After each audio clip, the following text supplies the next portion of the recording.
My dad is also an actor, but he started acting after I did. Because he was like, it's so easy, you can do it, I can. Okay. I'm like, Dad, fine. If you think my life's so easy, why don't you go to some open call auditions and you understand how hard it is, how much rejection I face every day at my job. He was like, okay.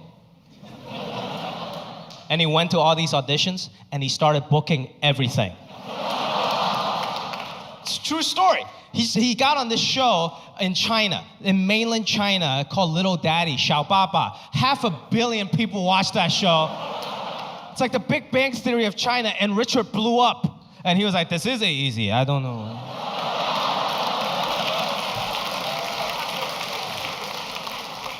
My plan completely backfired. And my aunt in Shanghai, she watched the show, and she would call the house in LA, and she's like, congratulations, Richard. You're such a good actor. Did your son teach you how to act? And he's like, no, I'm a natural. Oh, that's very good. You and your son, same business, you know? You two are very funny. He's like, no, Jimmy's not a funny.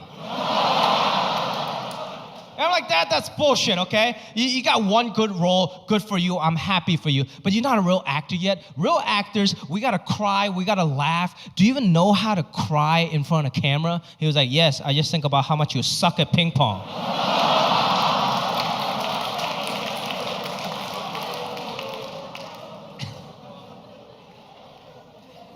Needless to say, I grew up with low self-esteem because I was raised by Asian parents. My dad's not even the worst, my mom's much worse. Have you guys ever hung out with old Asian ladies? Old Asian ladies will tell you exactly what the fuck is wrong with your face.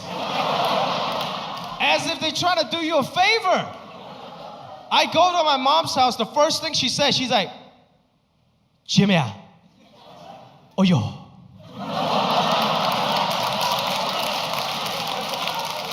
Oh yo, why is your face so fat? Your clothes look homeless. And your hair, oh yo, it's a gay. No.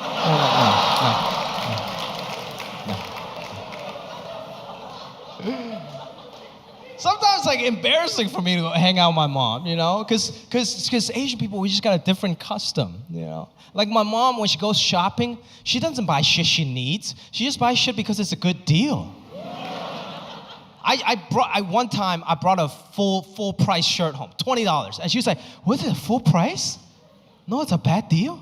I was like, Mom, it's only $20. She's like, yes, $20 if you're stupid. She goes to Ross and she freaks out because everything's a great deal. She's like, Jimmy, you should buy this. You should buy, this is a good deal. This is a good deal. I'm like, Mom, that's a double XL shirt, okay?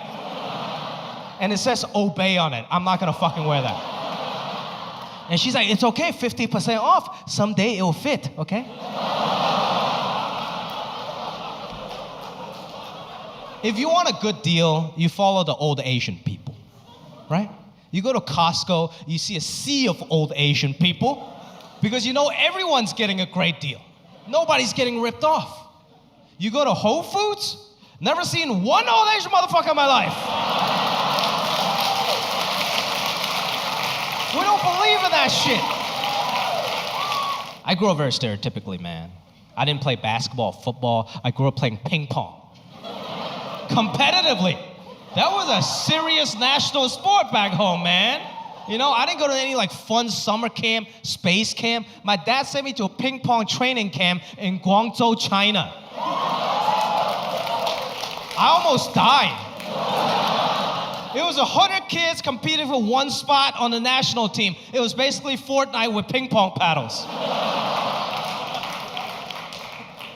We took that shit seriously though. My dad would take me to every practice, every tournament game, and he always tried to give me a pep talk before every game.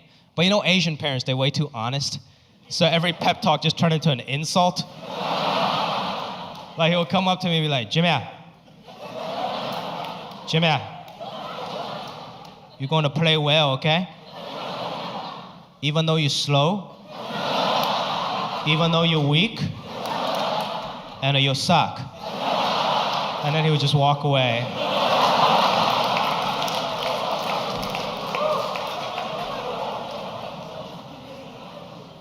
I was very good at math. That's a big Asian stereotype. I think there's some truth to that. Not because of some weird genetic thing, just because our parents care so much more about mathematics and academics, right? You guys seen it? You guys seen those like Kumon learning centers in those strip malls, right? Right? Kumon learning centers, for you guys that don't know, are basically detention camps for young Asian children. You can tell that place is kind of fucked up by the look of its logo. Because it's supposed to be a smiley face, but it's not really smiling. It's just like, man.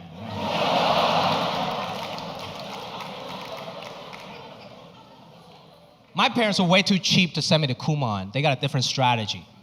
They never let me use a calculator until I turned 15, so I can work on my brain function. That's an old school Chinese strategy. You know, so when I turned 15, it was a very special occasion. It was basically my quinceañera. My dad just gave me a TI 83 plus.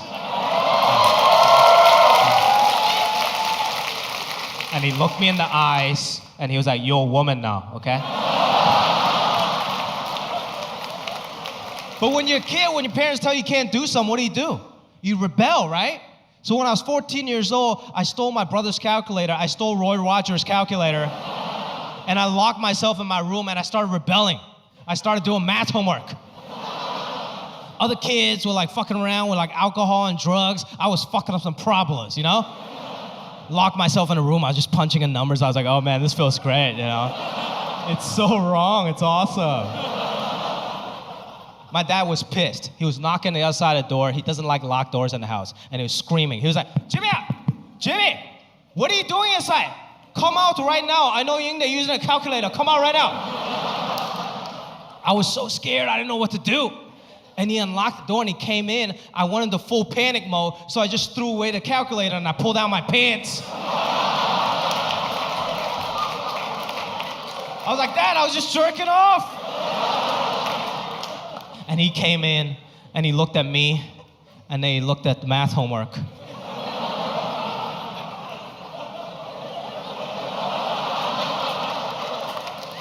And he was like, good, very good, very good, very good. You must have really liked math, that's good. That's good. Keep it up. Because there's nothing that will make your Asian father more proud than to see his son jerk off to his math homework.